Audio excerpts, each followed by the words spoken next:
Hey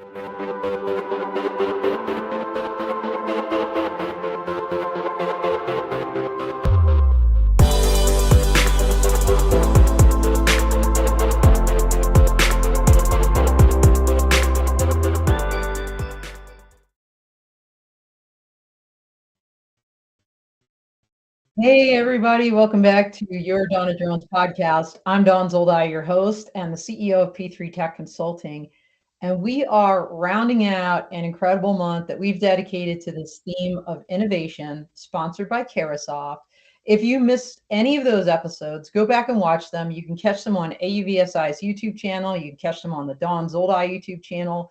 And by the way, Lacey Ween from Carasoft, an article just came out in the AUVSI eBrief yesterday about that interview. So if you haven't read that yet, check it out as well.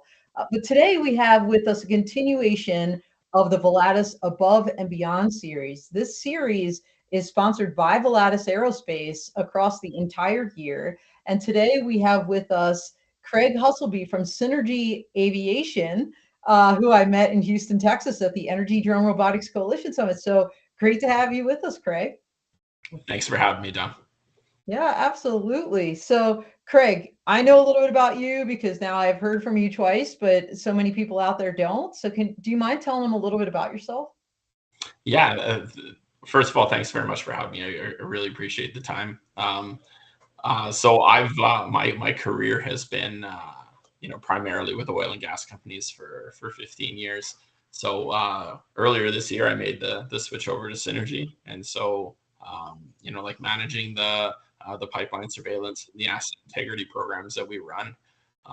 So the background that I brought forward from the aviation experience with the oil and gas companies, the kind of the cadence that they get along to with how they look after their programs, it's been a really seamless fit into the synergy team to kind of push forward what we've been working on. Well, for those out there that missed last Thursday's Clubhouse with Maggie Schuster, where she interviewed Craig, it was a great interview. And Craig, you had mentioned that you kind of stumbled into aviation during your time with oil and gas. Can you tell us a little bit about how your time working in the oil and gas field kind of evolved into this aviation nexus? Yeah, for sure. I was working for Shell Canada, working 2 weeks in, 2 weeks out in northeastern British Columbia, just doing logistics work. So dealing with the completions packages and drilling rigs to make sure they had everything that they needed to continue production. I ended up getting some work, sorry, there was some work that came forward to us to start moving some crews in and out of the area. And so, in my role, I took it on. I ended up having a little bit of success with it, and then I got offered a job in Calgary, which is where I live now, to come down and manage Shell's aviation program. And so I did that for the better part of 5 years, and got to work with some really interesting stuff. Everything from the offshore work that they do on the in Eastern Canada to pipeline surveillance to a lot of passenger movement. And so like from there, I kind of all of a sudden I was an oil and gas aviation guy, and it kind of had that. So it followed me around from Shell to Suncor to Pembina Pipelines, which I most recently worked. And now you're with Synergy. So tell us a little bit about Synergy Aviation. What is it all about? So Synergy Aviation is primarily a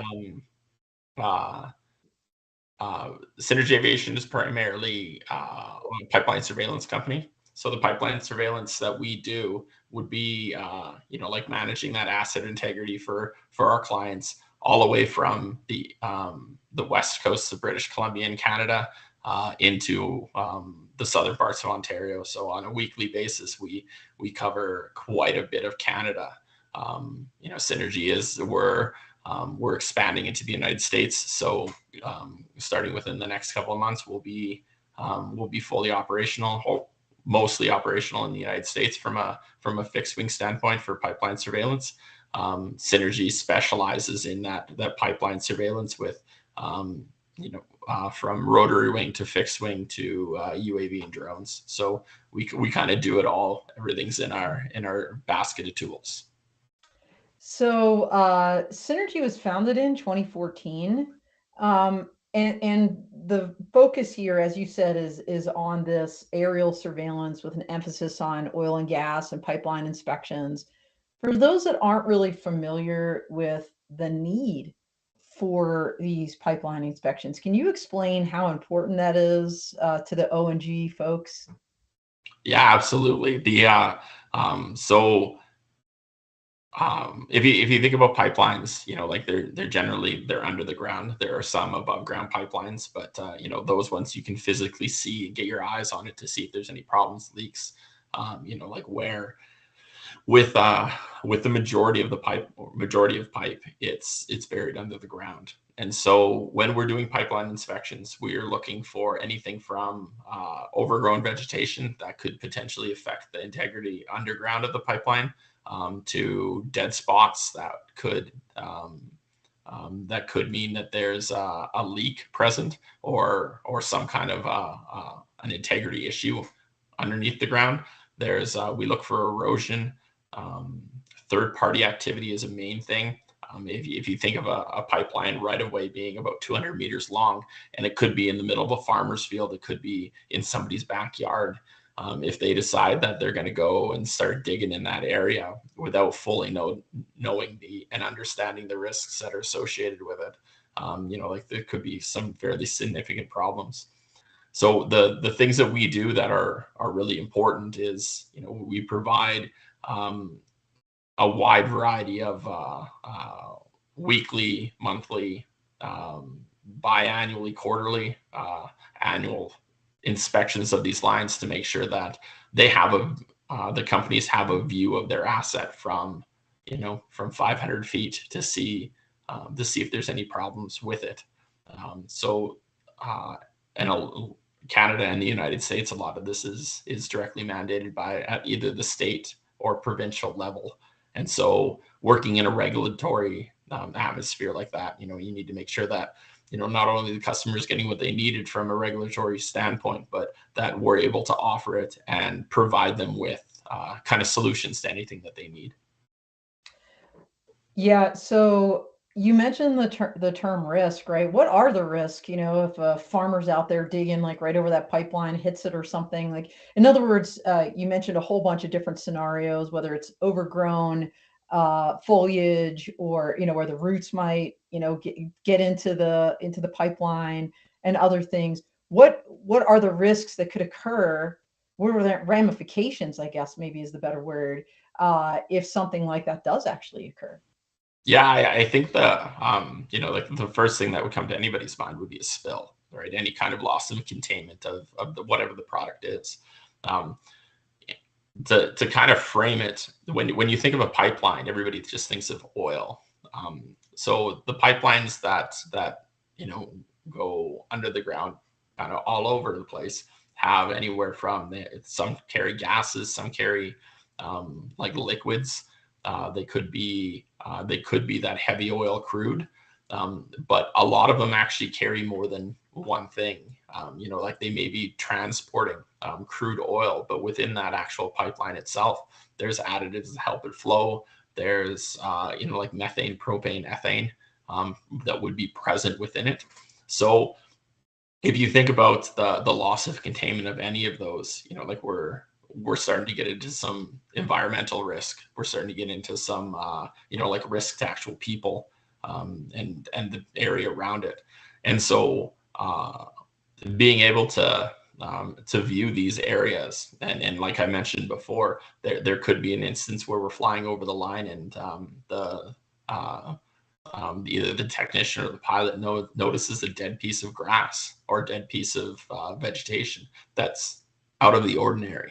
And those are the types of things that we would then alert the producer of that or the owner of the pipeline to have them go in and check it out to make sure that it's it's safe and there's they still maintain that integrity. Yeah, you mentioned risk to people. I imagine explosion. I imagine health risks if there's some kind of underground leak that might get into a water system or something along those lines. And so you mentioned methane. And by the way, everybody, when I said I met Craig in Houston, it's because he was actually on our methane compliance panel at our very first Law Tech Connect Energy Edition with the Energy Drone and Robotics Coalition 7th Annual Summit. So lots of rules and regulations around methane compliance in particular, both in Canada and the United States, globally. It's a global issue. It's a greenhouse gas.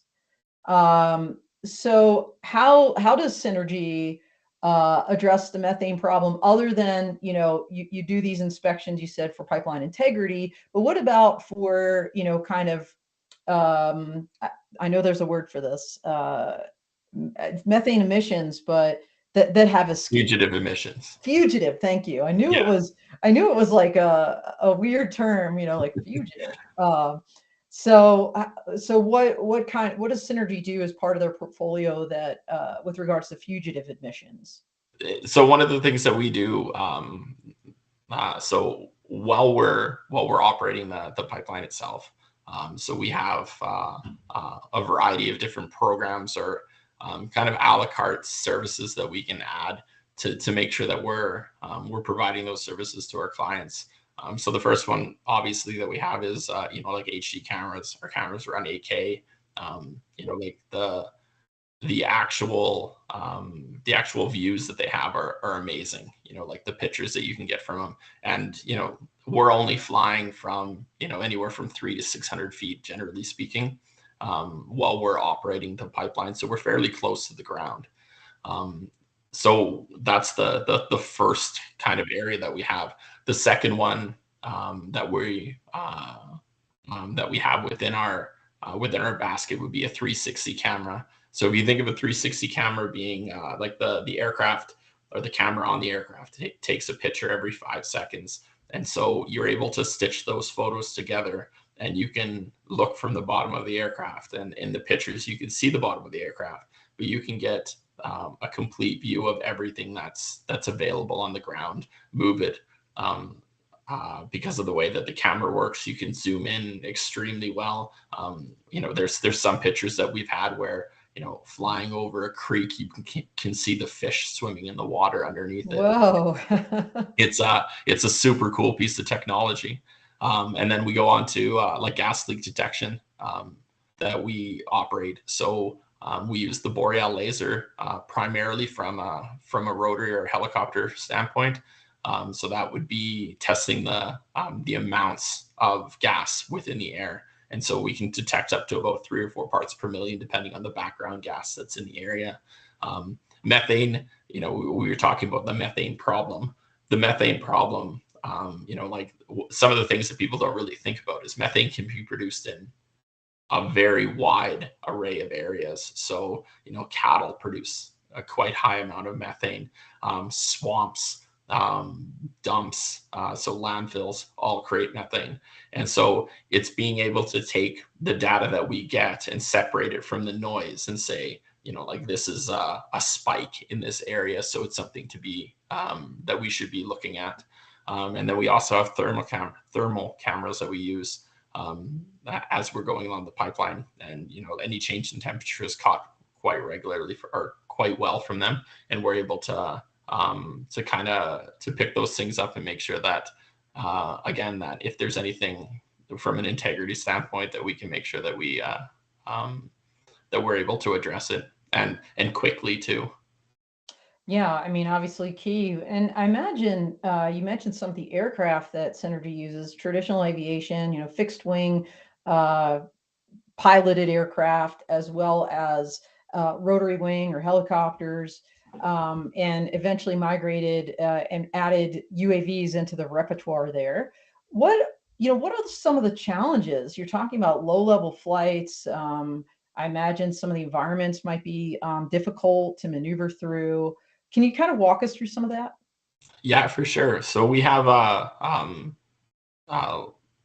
so the primary aircraft that we operate from a man's perspective would be a Cessna 172 and a Robinson R-44 helicopter.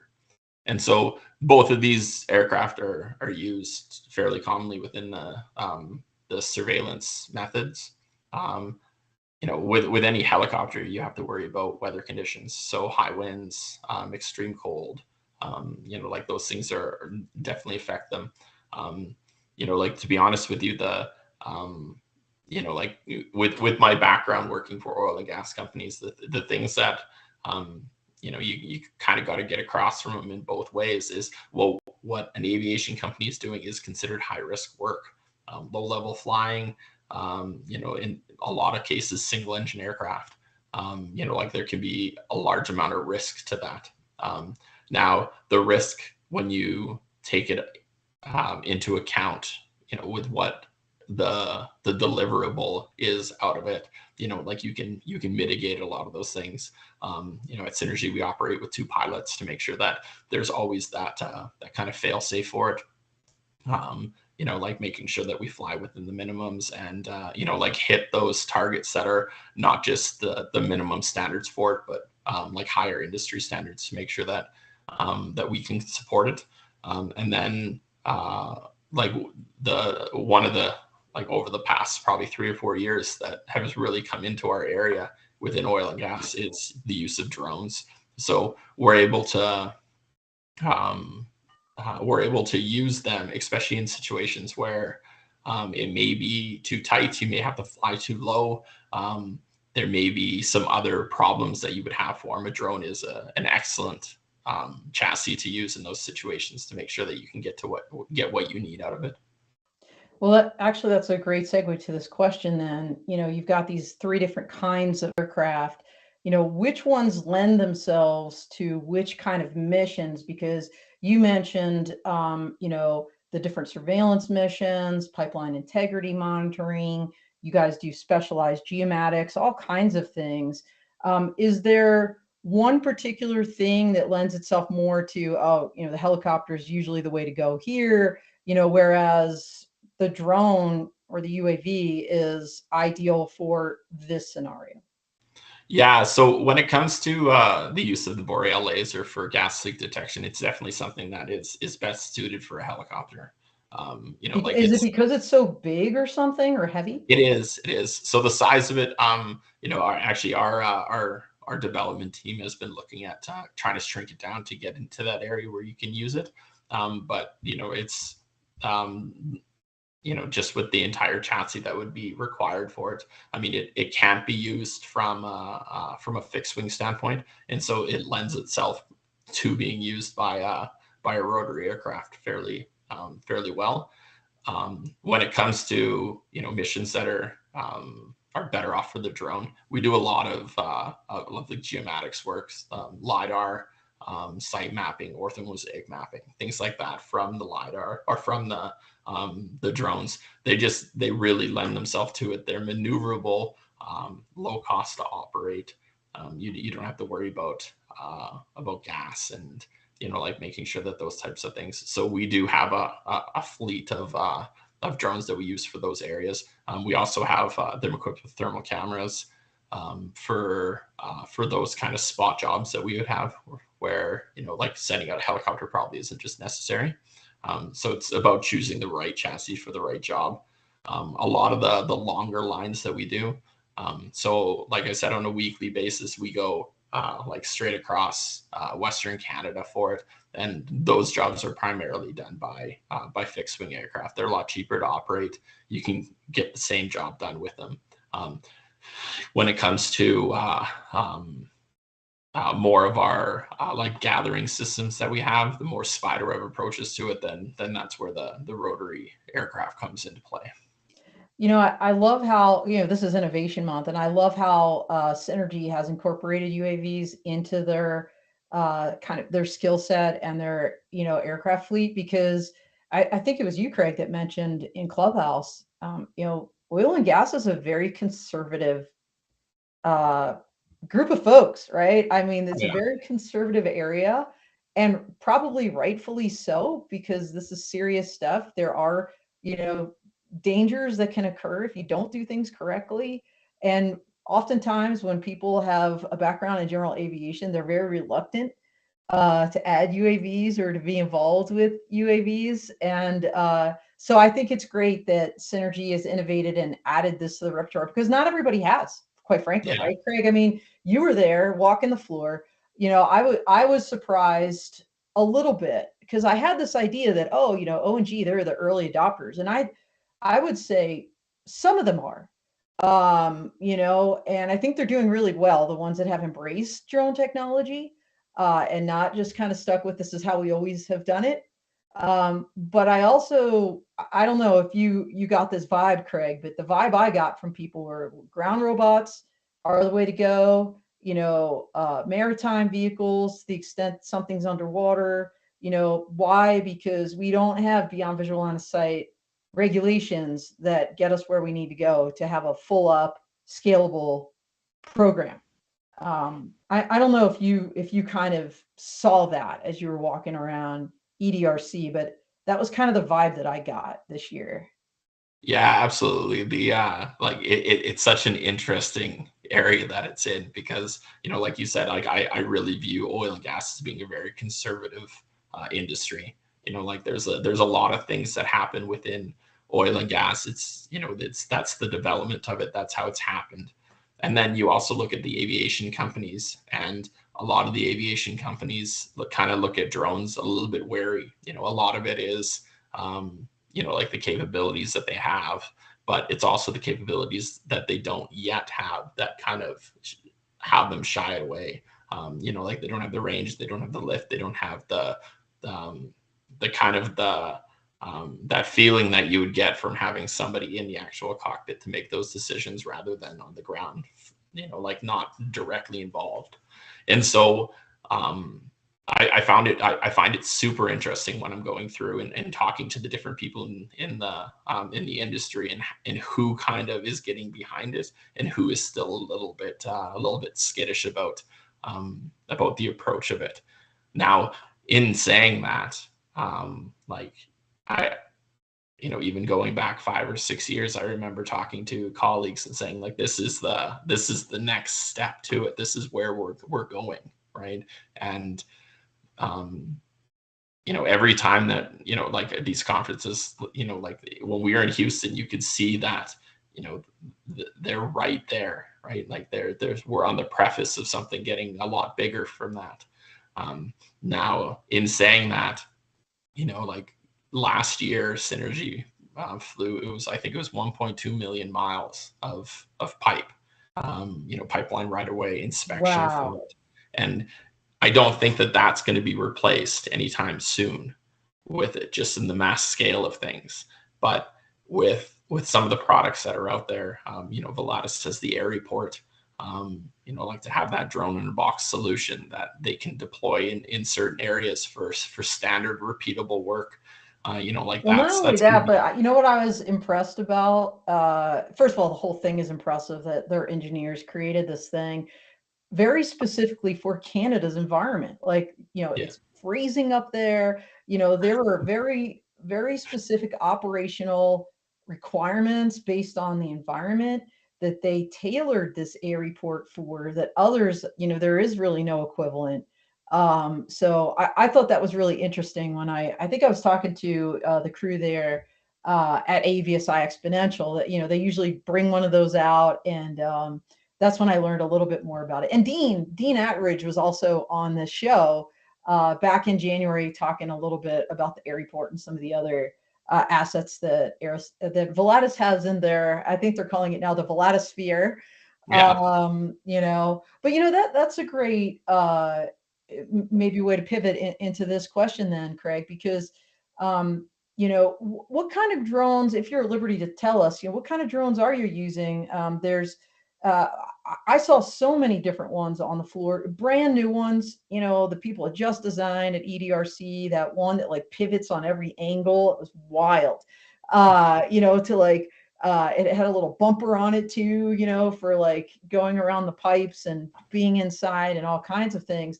You said you have a fleet of drones. Is it all different ones? Is it one particular manufacturer? Is it diversified? What are you using? No, we've stayed with, from the beginning when we got them. We've stayed with a single manufacturer up to this point, and so we have M300s and M600s as our primary source.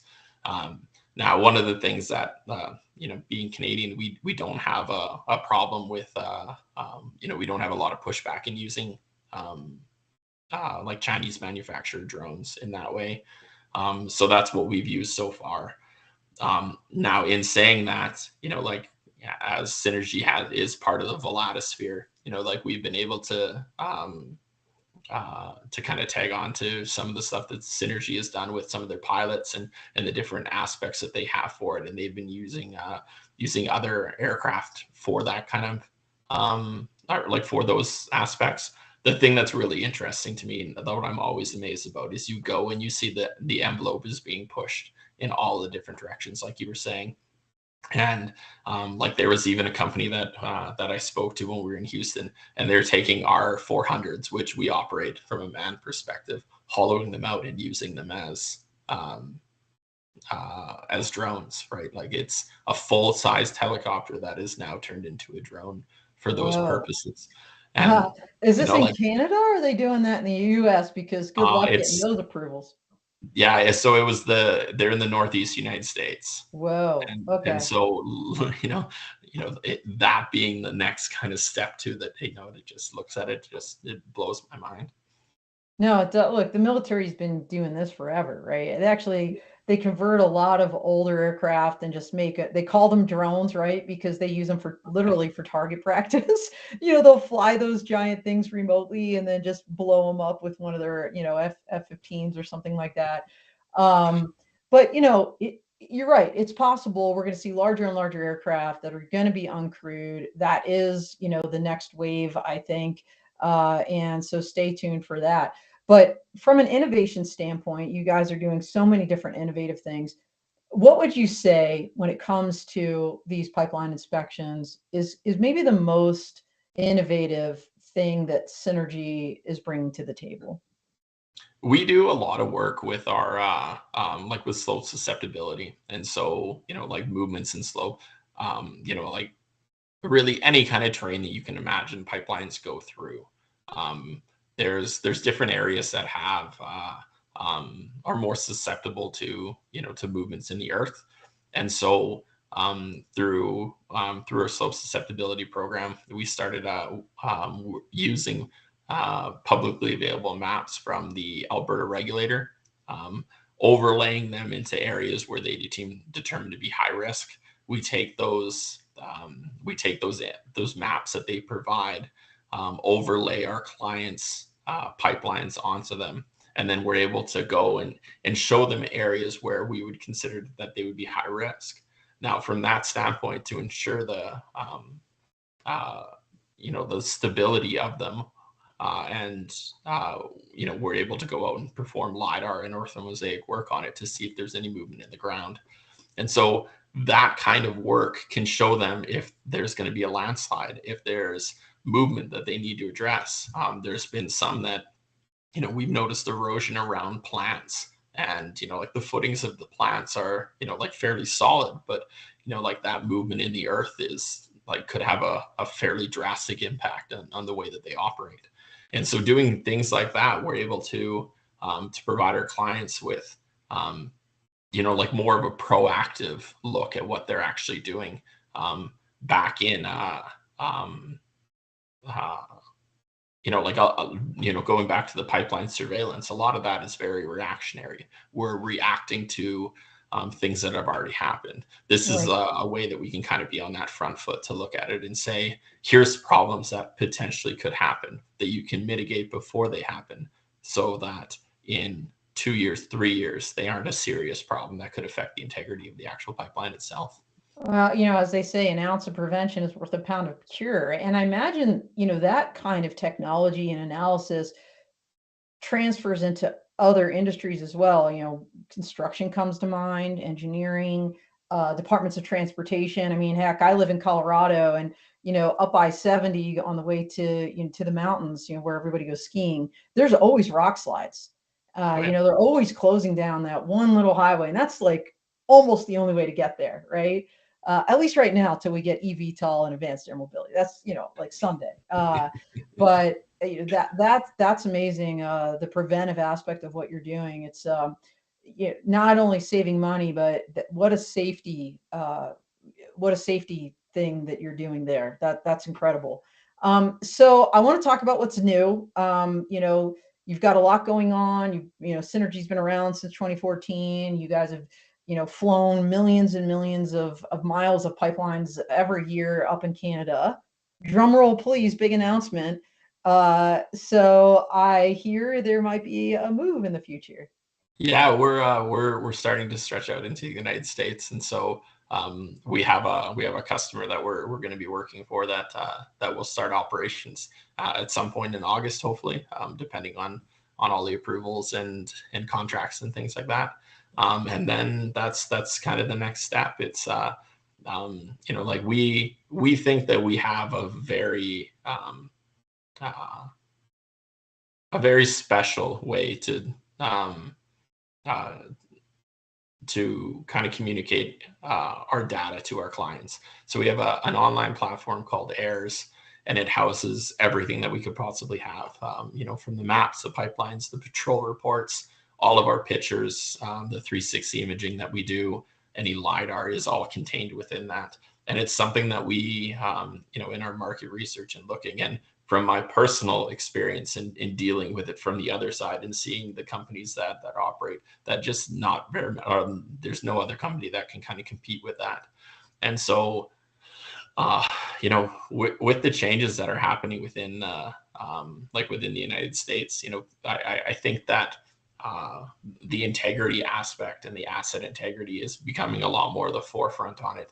People are expecting companies that, like oil and gas companies, to be more of environmental stewards. It's becoming something that, is just a cultural shift. And bringing with that is more regulations and more rules and more oversight from, people like the EPA. And so with the methane compliance working, this is stuff that's tried true within our industry that we are that we're very experienced in doing. And so kind of taking those steps, we can show what we have to offer in order to to provide a new market, really, in something that we've been doing for years in Canada. Speaking of showing, I think we've got an image here related to some of the things that you can show clients. So tell us a little bit about this. Yeah, so this would be some fugitive emissions mapping that we would do. And so within this, we would go and fly within a grid pattern for with our gas leak detection technology. And we're able to very, very clearly visualize the places that would be considered hot spots for methane in this case. So as you can see on the left-hand side there, the map that it shows, it has very clear areas where there's higher spikes of it. The parts per million in the bottom, you can see anything that's kind of that aqua color is 5 parts per million against the background around it, which is black. So there would be no meaningful amounts of methane for it. And then the right part, we can actually visualize the spikes in the different areas through. Oh man, is that like little tiny red peaks on the far right top? Yeah, for sure. And so red usually means bad, right? Yeah, red usually means bad. So that's the 3D visualizing mapping that we can do on these for these areas. And so this is an excellent tool that we have for that methane problem. Like we can visualize it. We can show our customers where the problems are. There's a lot of work being done within the space or within the methane space to make sure that there's controls put on it. There's satellite data out there that can be used. There's like actual sniffers, so more handheld or truck mounted ones that could go through and detect methane. But we think from this area, not only do you see a mapping of where the problems are, but then you can actually visualize it to show what the actual impact would be in those specific areas to make sure that it's like it's something that you can bring to an attention and show somebody rather than just saying that it's 3 part, 5 part per million. It doesn't really mean anything at that point.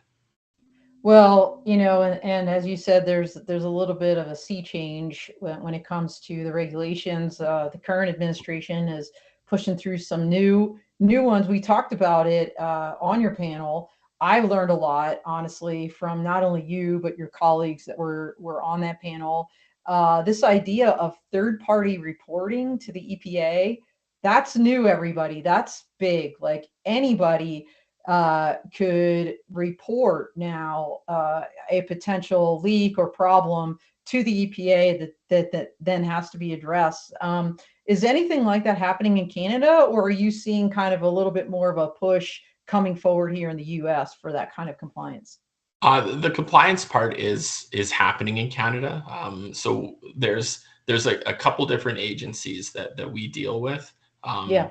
So there's the Orphan Wells Association, and so that's the abandoned wells that have been, the companies either just left them or they've gone bankrupt, and so they have And to. that's a big methane issue too, right? They're just emitting, yeah.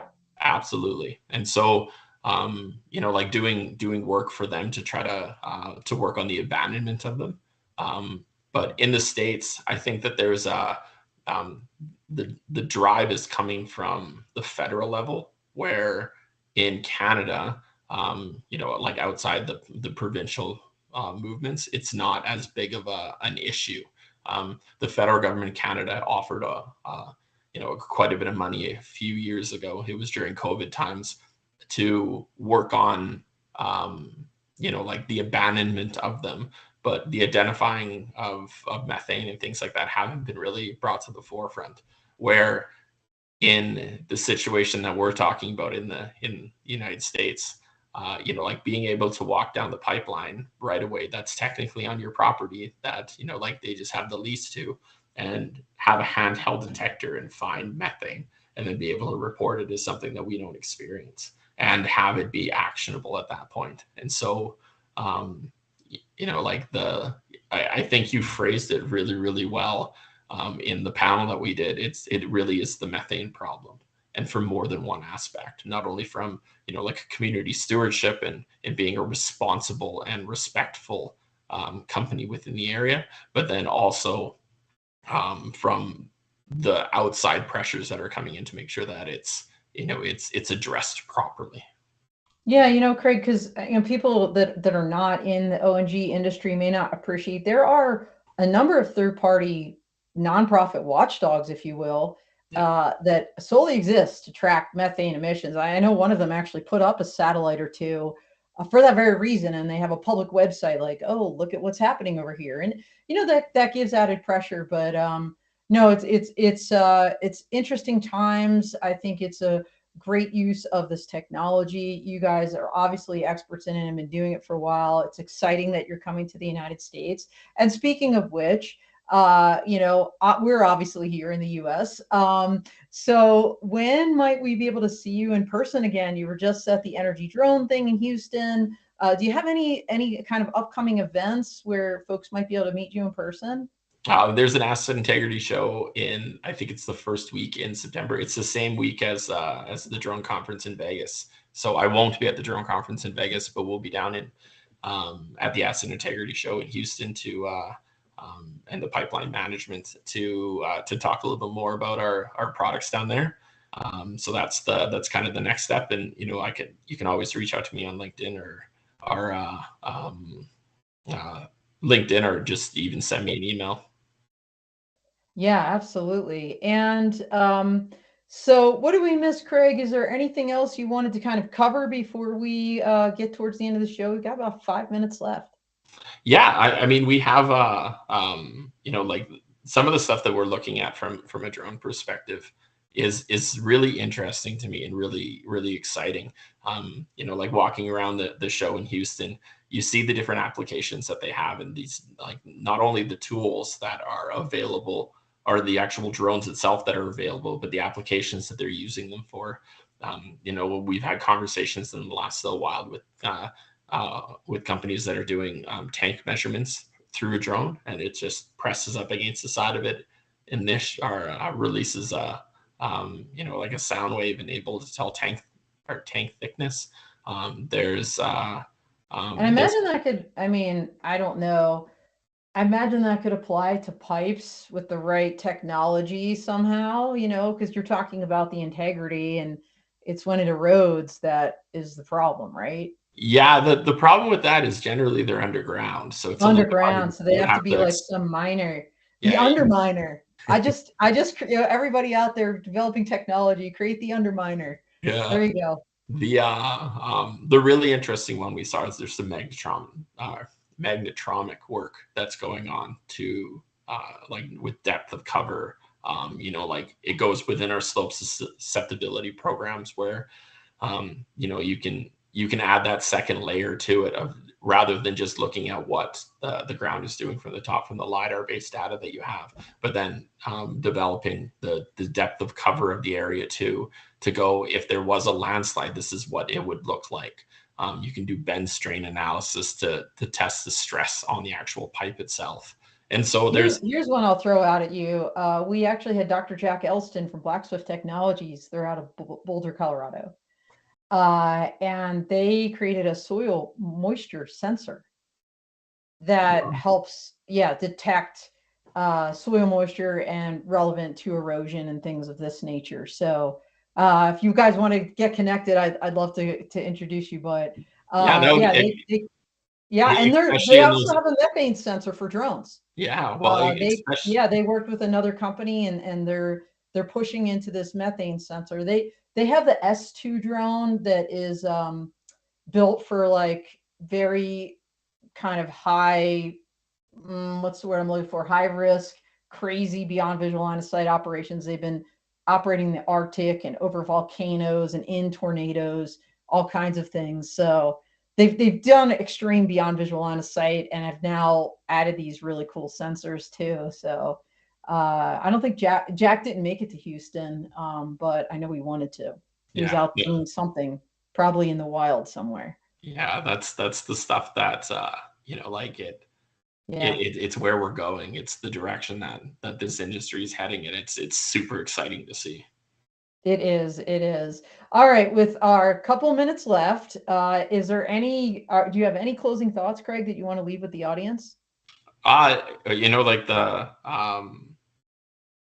This kind of landscape that we work in and that we operate in from an oil and gas industry perspective, there's a lot of eyes on making sure that like safe operations are had, and it's kind of offering something that is a high risk activity to improve safety is kind of a little bit out of the norm, but it's definitely something that that I believe in, that we're obviously capable of doing. And so the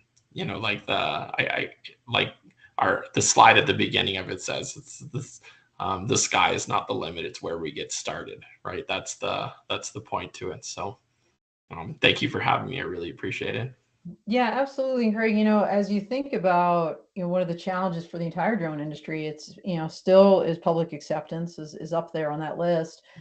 But when you have use cases that are good for society, and in this case, one that can detect methane emissions, that can keep people safe, it's not something that a lot of people know about, but it is one of those, I think, that falls into that category.